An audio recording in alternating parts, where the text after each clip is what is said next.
Mga mare mo pare, kumusta naman kayo ngayong araw? Ngayong araw nga mga mare, nararamdaman ko na yung pagiging busy talaga, kaya anong oras na tayo nakakapag-upload ng ating vlog. At medyo busy na nga mga mare sa maghapon. Naglalaan pa talaga ako ng oras para dito dahil hilig ko talaga yung magdada talaga kahit solo. Hoy, may kausap lang naman minsan. Ito rin yung pahinga ko mga mare. Pagkatapos ko nga magagawa yung lahat-lahat sa maghapon na mga gagawin. Tapos magsa-cellphone na ako. Tapos mag-start na rin ako mag-vlog. Kung nga tayo mag-umpisa, syempre nagpaka-fresh muna tayo. Tapos sinuot ko na yung pangmalakas ang apron natin. Ito palang ginagawa ko mga mare ay order sa atin ni Ma'am Elmi from Marie Chrome na may inclusion na may kanto. Ay, spaghetti, palabok, at creamy maha. Sensya na kayo mga mare, minsan talaga nangyayari yung mga lutangers stage natin. Siguro sa maghapon din pagod.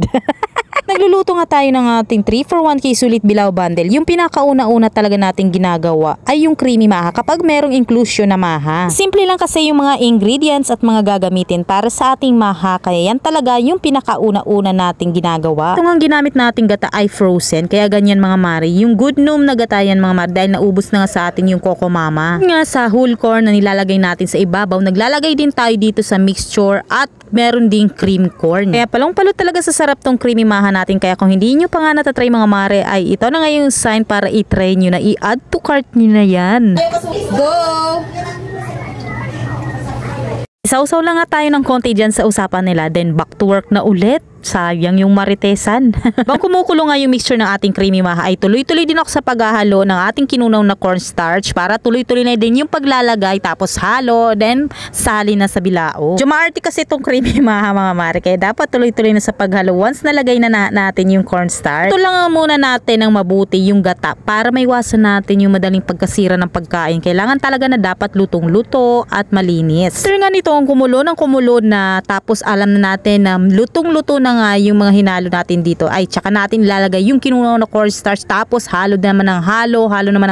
Sa makuha natin yung pinakagustong-gusto nating lapot nitong creamy maha. Tapos meron na pala ako dyan naka-ready na nabilao sa gilid. Sensyahan nyo na mga mare kung may naririnig kayong putok-putok dyan dahil Paskong Pasko na nga dito sa amin at na-advance na nga yung mga paputok-paputok na yan. Tapos nga ng ilang minuto ay ready na para isalin yung ating mahay sauce. Ang sasarap na naman ito mga mare. Meron pala tayo nitong pandan flavor at ubi flavor. Pero solo bilao po yun. Hindi po siya kasama sa ating 3-for-1 sulit bilao bundle dahil ayun nga mare ay special. Special din to mga mare, kaya lang classic ito. Yun man ay may mga flavors na. Tapos sinunod naman natin yung pagluluto ng spaghetti sauce at nagisa lang tayo ng bawang, sibuyas, meron ding giniling at pinaghalo-halo na natin yan, tsaka natin nilagay yung sauce. Sanmak pala yung ginagamit ko mga mare. Masarap nga yung sauce, tapos yung noodles niya mga mare hindi siya giging mushy o kaya naman malambot. Nalin na nga natin yan dyan sa may 12 inches na bilao, tapos sabay-sabay na natin yan lalagyan ng toppings kapag naluto na nga lahat. Kami na nga nagpapabook sa atin ngayong December, kaya pwede pa kayong humabol mga mare 2